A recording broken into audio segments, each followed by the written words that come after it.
So, in the most recent waterline, they discussed their future plans for 2022 and the things that they've already done. Pan-Asian light cruisers, they've replaced the Grosser Kurfürst, the Kaaba as well, and they're playing with super ships. They've had the events and visual improvements to the game overall, Savage Battle, and that is what's already been done. As far as the future of the game, in 11.4, early access will kick off for the up-and-coming French heavy cruisers that use like 305 main battery reload, 25 millimeter bow and stern. Main battery reload. They have engine boost. They take up a cruiser slot rather than a battleship slot. And these guys are weird. They're really, really, really squishy. Like really squishy. Recently, they received deck buffs and citadel buffs to make them less squishy, but they've been a really challenging line to play. And honestly, I don't necessarily think that these guys will land for everyone. But in 11.4, which is the next patch, this is the next line. Early access will start in 11.4, and they'll probably be fully released in 11.6. Arms Race is coming to random and co-op, which will be very cool. I think that's gonna... I think Arms Race being in random is going to help a lot make random more fun. To me, Arms Race is much better. Now, that's things that we've pretty much known have existed. As we look forward, we are about to get the British battleships. So 11.6, I would guess 11.6, 11.7 is when the British battlecruisers will start to show up in either early access or otherwise. You might play against them in 11.5. They're kind of trying to nail down their gameplay. There's two types of gameplay right now. Arms Race is just a game mode where there's buffs that randomly spawn on the map, and as you sail into the area where they spawn, your team gets either more health regen, more damage output, or more overall health, something like that, to help them fight better. So that's Arms Race. Now, the British battleships, they're going to be a battlecruiser line. I think they're actually going to start at tier 3 and go all the way up to tier 10. And supposedly the tiers 3 through 6 actually were built. The tiers 7 through 10, they're all like sort of made up projects that Wargaming filled in. And yeah, the one thing that we don't know about the British battlecruiser line, is it going to be a close to medium range that has potentially fixed mounted forward launching torpedoes, or are they going to have a long range, high accuracy playstyle? To me, with the 25 millimeter bow, it needs the long range accuracy playstyle, similar to that of the Thunderer, but obviously the Thunderer has 32 millimeters and is sort of made up. It's continuation of the Conqueror with 30 millimeter overmatch. The British battlecruisers are basically going to get 30 millimeter overmatch, but they have to deal with 25 millimeter bow. So I think they could easily bring back the Thunderer concept on a weaker platform overall hull, and it would still work. And I think honestly, playing with the British battlecruisers like Incomparable and stuff like that, that's really the way to go. I'm not a fan of the low accuracy British battlecruiser line. That's the other style of play that they're testing. I just don't think that it's going to work in the game because they just lack armor. So I'm not familiar. They're going to do new game events. They're calling it Sea Battle. So Sea Battle is inspired by a classic game that you are probably familiar with. You'll need a special resource pass. They're calling it passes. And you can earn them by completing combat missions, the same as you can do with like the Dockyard right now. When you're playing a sea battle, you'll be competing against AI, destroying ships, and winning battles will bring you rewards. These rewards can include special theme resources, token for early access ships, or other in-game rewards. So it's another resource that you can gain that can give you in-game stuff. Before or starting or during play, you can press the finish battle automatically button for the AI to finish the battle instead of you.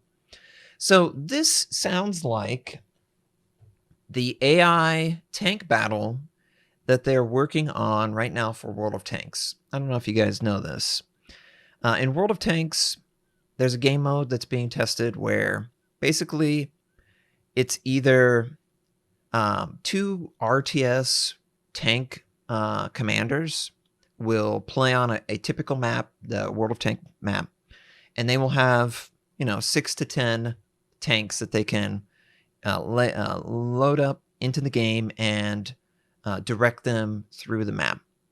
It sounds like this is something similar where there's going to be either one versus AI, one with an AI ship team versus player controlled, or both sides will have AI controlled ships, and they will sort of go into a map view, control where your ships are going, and then you would jump down into one of the ships and control it directly.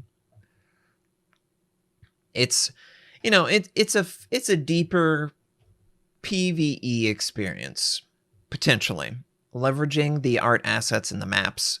I think it makes sense because it's water, so you would just need to be able to customize the objectives of the map, and it would play very differently than if you were to play the normal thing. We'll see whenever this actually comes out. Remember, this is supposed to come in the summer of 2022.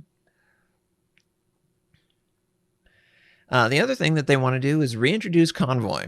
Convoy was tested in 10.8, and you were escorting a ship over from one area to the other. It was two like parallel courses. It wasn't refined enough, but they're gonna update the maps and the routes a little bit. You might expect 2 or 3 different Convoy maps on routes on the map, with one or more destinations. So it's trying to give more opportunity for the convoy to get through and for the defense not to be able to establish a full-on defense in one, predicted area. We'll have to see if this helps it and if it's actually possible.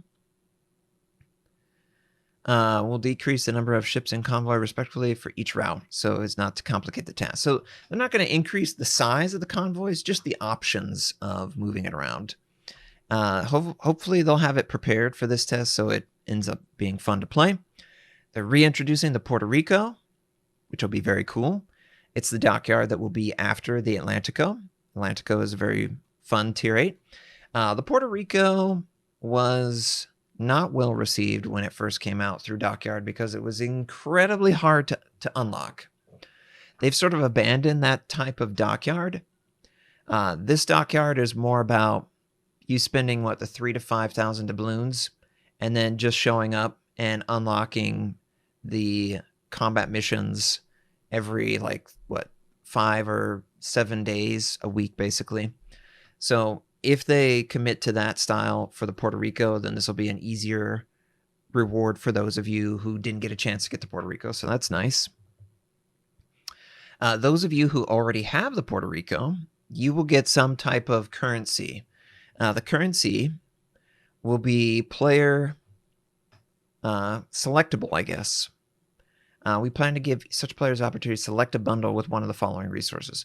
So I'm assuming by wording it that way, there will be 4 different bundles. One bundle will reward doubloons, one bundle will reward steel, coal, research. It could just be one bundle that rewards one of those 4. Not as cool, in my opinion. I think it should be up to the player, especially the ones who already get to Puerto Rico and get this.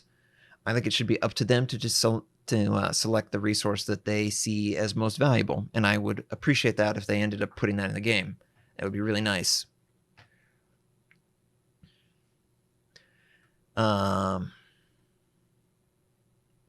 supposedly, the amount of the resource in the bundle will be enough to obtain a tier 10 ship. So the equivalent doubloon, so I would say, 25,000 doubloons. Steel would be in that same ballpark, 25 to 30,000 steel. You would also have coal. What would be an equivalent tier 10 coal ship would be, what is that, 300? 300,000 coal or something like that. Research Bureau points, 56, 70,000. This is going to be tough. This is going to be a tough choice. If it truly is a bundle that gives you enough resource to obtain another tier 10. And this is going to be a really tough choice. I've already got enough steel for the Austin. I don't need any more. I need more Research Bureau point ships. Those of you who need coal, that might be valuable as well. And even doubloons, which you could then. So this could end up being really great. This could really, really fix the bad PR that came from the bad PR. If they implement this as they describe, I would have a really tough time feeling any animosity towards them. Hopefully they implement it as described. We'll have to wait and see. Operations supposedly are coming back. They're actively working on the tools for aircraft AI. It's the one thing that's holding back all the operations. I don't know why they've been waiting so long to do this. Surely the people who work on the aircraft AI are not the same people that are working on, for example, the submarine. So why can't we have this being developed alongside that? I'm hoping that the operations get reintroduced, and honestly, I hope that they give like a weekly reward or something like that. That would be pretty sweet. If every week you got a new reward to encourage you to do at least one operation. I've always felt like operations were a good existence in the game, and you could obviously create, like real life operations and mirror that in the game. They just abandoned the idea. I just think that they were short-sighted, and they didn't like look at it for the full potential, and they looked at it as like, oh well, not a lot of people are doing this. Why bother? You know why people aren't doing it? Because it's a one and done. Don't do one and done. Do some type of refresh on the reward. And if you do a refresh on the reward, more people will play it. I guarantee. I would love to get more reward for playing it. I just feel like when I'm doing an operation, it's not very rewarding in any regard. It's not hard. There's no loot from it. And when I play it, I feel like I'm just playing like, something simple, more simple than the multiplayer part, the PvP. Personal challenges are rather easy, but interesting. They want to encourage more of that, so they're going to introduce more personal challenges, and it looks like they're going to be flavored based on the type of nation. So, for example, there might be personal challenges to use Japan, or to use Germany, or the United States, or Soviet Russia, or any Italy, and there would just be more opportunities for you, the player, to earn more personal challenges that are maybe nation specific. I don't know if this means that they'll give more than just earning ribbons or XP, but I'm hoping that this will give them more like themed reward. The Black is coming back. There's going to be a special event in June for the Black. June 6th is D-Day. I would assume that it's going to be something related to D-Day, just because it's a well-known military calendar date. So I would expect early June for this. You'll also get a 12-point commander for completing the campaign. Okay, so there's going to be a campaign that's introduced alongside this that will give you access to potentially a 12-point American commander. I'm cool with that. Other improvements that will come in the summer. The Faroe Island map will be live in 11.5, which is cool. Faroe Islands, very cool. I'm curious what the layout will actually play like. The containers are getting an all-new dedicated tab that will filter them out so that you can very easily see how many of each container you have, and you can open that specific container if you would like and ignore other containers. One thing that I read that would be really nice, it would be really nice if Wargaming would display the pity roll. They have a pity roll in this game that builds up. The longer you go without a major reward, the higher probability that the next container will give you it. And it has like, you have to get like 20 containers in a row of a bad reward to get like a forced high reward. It would be really nice if the UI supported some type of information that communicates this. and it would obviously sit perfectly in the container tab. So Wargaming, I think that if you really want to make this a home run, I would just add the a counter for the pity on container drop. That's what I would do. Now they're also going to introduce new training missions for new players. 7 years too late, but I appreciate that they're finally introducing them. They've postponed it so many times. It might even get postponed and not make summer. So whether it actually does or not, this is the big one. The separation between the camo and the economic bonuses. This is going to be great. It means that you can wear whatever camo and you can tie it with whatever economic bonus you want. If you have camo right now that has economic bonus right now, when this goes live, all of the passives will round up to the next equivalent reward. So for example, if you had camo that gave you 100 XP, ship XP, and 100% more ship XP and 100% more commander XP, and the earliest version of that with this would be maybe like 120 or 140%, Wargaming is going to give you the same amount of charges of the economic bonus that you would have associated with the number of camouflage, and they will give you the next best equivalent, and it will go in your inventory and it'll have a dedicated UI, and this dedicated UI is also where you'll manage your permanent credit income modifier that comes from permanent camouflage.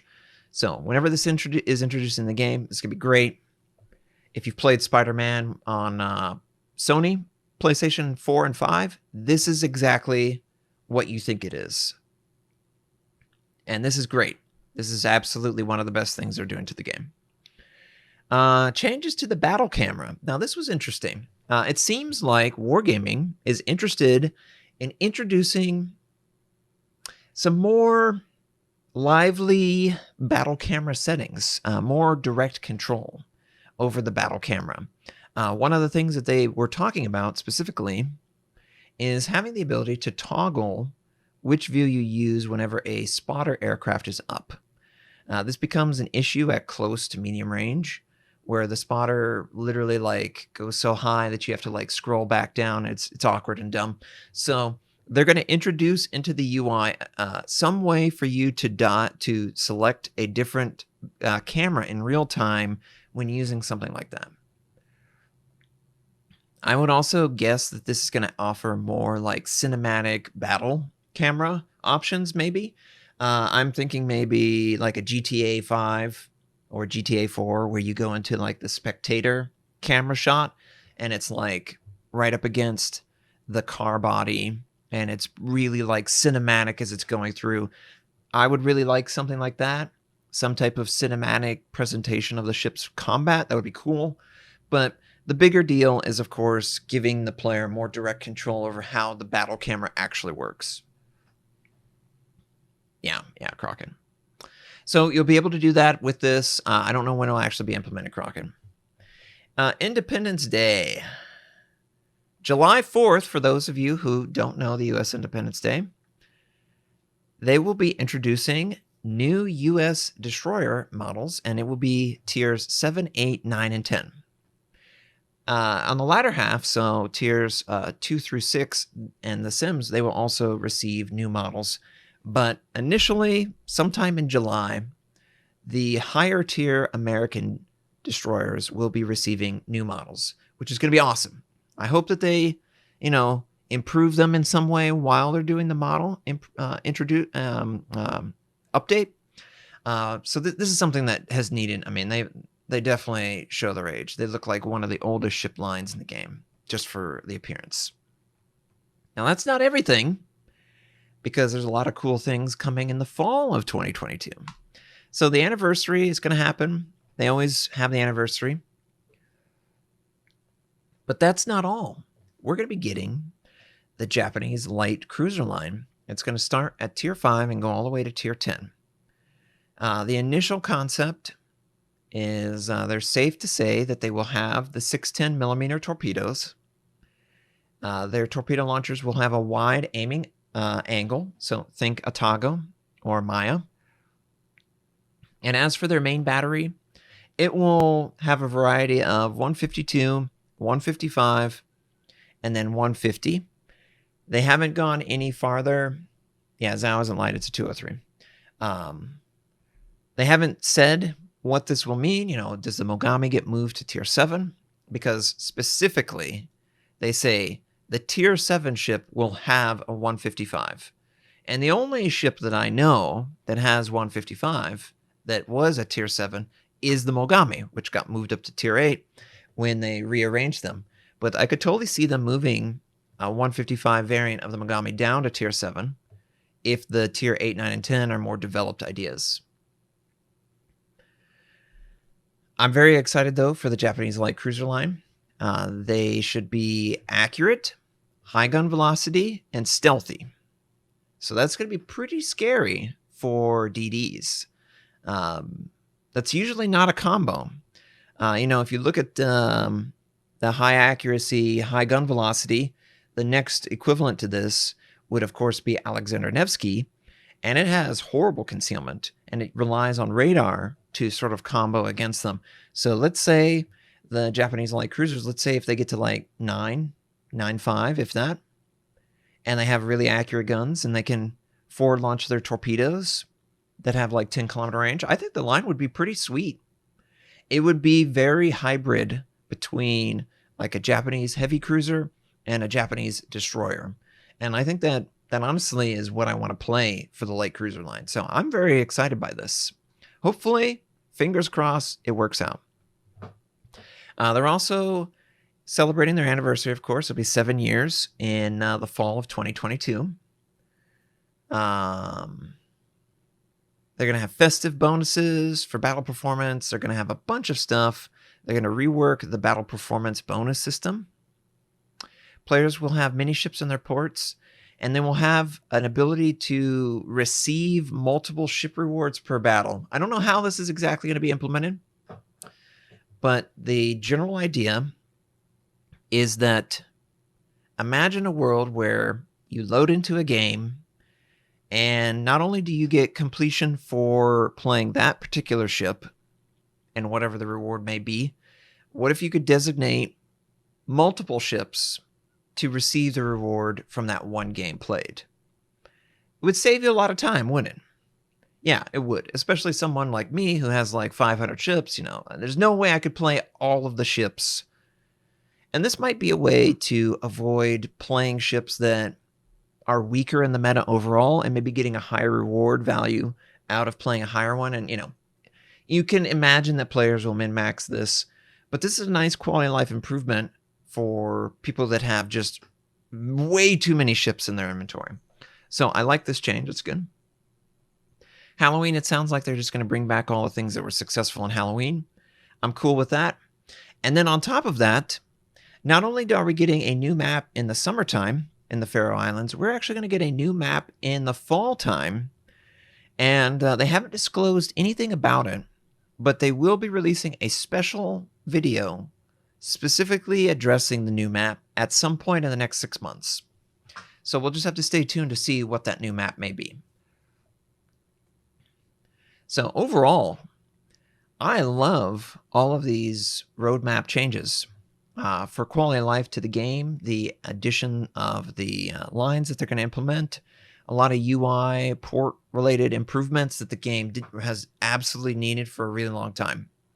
Very happy with that. And I can't wait for all these implemented changes. I still can't help but feel a little concerned because there isn't anything addressing super ships. There's nothing addressing the point-blank submarine gameplay, and there's nothing addressing strengths and weaknesses related to the CV in regard to like the fighter consumable, or how it's basically impossible to stop a super carrier from attacking a big ship, or their lack of ability to deal with certain enemy types like submarine. So there are definitely concerns I have with the gameplay, but I don't think that they necessarily want to talk about like the moment-to-moment gameplay tweaking that would be necessary. They just wanted to highlight some, improvements overall to the game. And I hope over time, through spring and summer and fall, these will be nice additions, of course. But I really think that the submarines and the aircraft carrier need to take priority, especially the subs. The submarines are not in a good spot when controlled by a really skillful player. They just have too much cheese available to them. So if they can limit the cheese, I would be much more receptive to the idea of their inclusion in the game. But obviously that's glaring and not being talked about. So I for all the nice things that they're introducing into the game, I still feel like there are elements of the actual game, not just the port, that need to be addressed and aren't being addressed. And I'm hopeful that at some point they will be addressed in this time frame. But I am very excited for the British Battlecruisers, the Puerto Rico being reintroduced. I mean, that's basically a new ship, guys.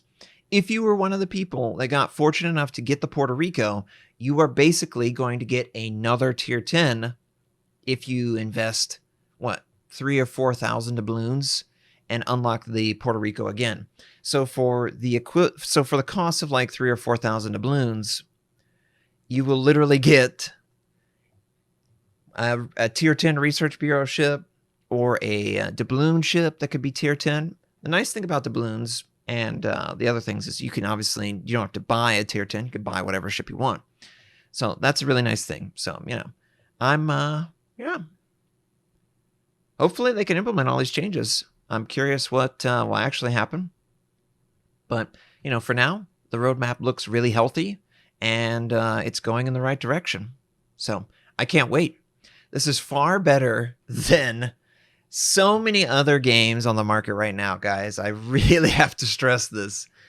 It's horrible trying to play like Halo Infinite or any of these other games that are trying to recreate that game as a service, but they just don't have the infrastructure to release content at the rapid rate that it needs to make it appealing. So I'm happy that they seem to be confident that they're going to get French cruisers, British battlecruisers, and Japanese light cruisers all in 2022. That would be great because we got the Italian DDs as well.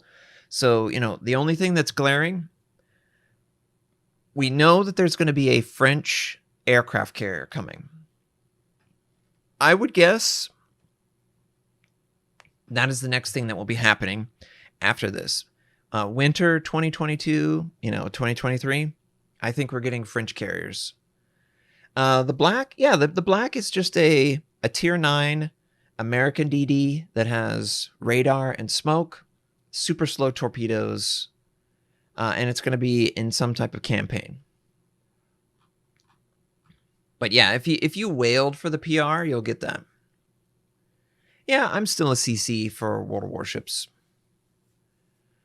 But I also play other games, and other games disappoint the hell out of me. So yeah, that's the roadmap for spring 2022 to fall 2022. Chat, I'm just curious what you guys think. Is there a particular thing that they're doing in 2022 that excites you more than other things? For me, as much as I'm excited for the lines, they're awesome. They're fabulous. The change to the economy in the exterior is a huge adjustment positively for the game. I've always wanted the Spider-Man treatment because I felt like it was the superior way to reward that type of passive. But I'm curious what you guys think. Got some Japanese light cruiser. You excited for the PvE content? Yeah, I think that's cool. Arms race coming in random battle is going to be really nice. Hopefully it brings some more joy back into random and it's not just a one-sided thing.